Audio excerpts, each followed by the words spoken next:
হবে। আমি প্রত্যাশা করি যে আগামীকালকে জামাত ইসলামী তার নিবন্ধন ফিরে পাবে। আগামীকালকে জামাতের নিবন্ধন মামলার রায়ের জন্য আছে এবং সকল আইনি প্রক্রিয়া অবলম্বন করেই এতটুকু এসেছে। আগামীকালকে রায় ডিক্লেয়ার করা হবে আপিল বিভাগ কর্তৃক।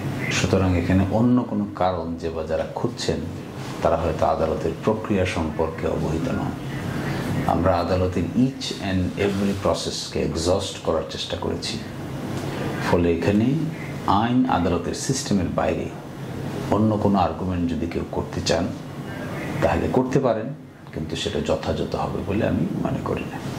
মেজরিটির রায়ের মাধ্যমে হাইকোর্টের সিদ্ধান্তের ভিত্তিতে ইলেকশন কমিশন নিবন্ধন বাতিল করে গেজেট প্রকাশ করেছে।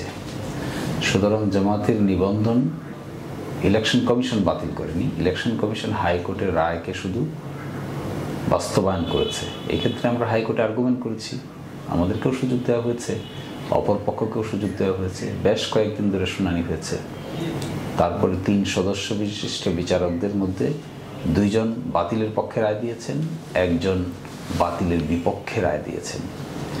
যেহেতু মেজরিটির রায় কার্যকর হবে সেই জন্যই নিম্ন আদালতে এটি ইলেকশন কমিশন সেটি করেছে।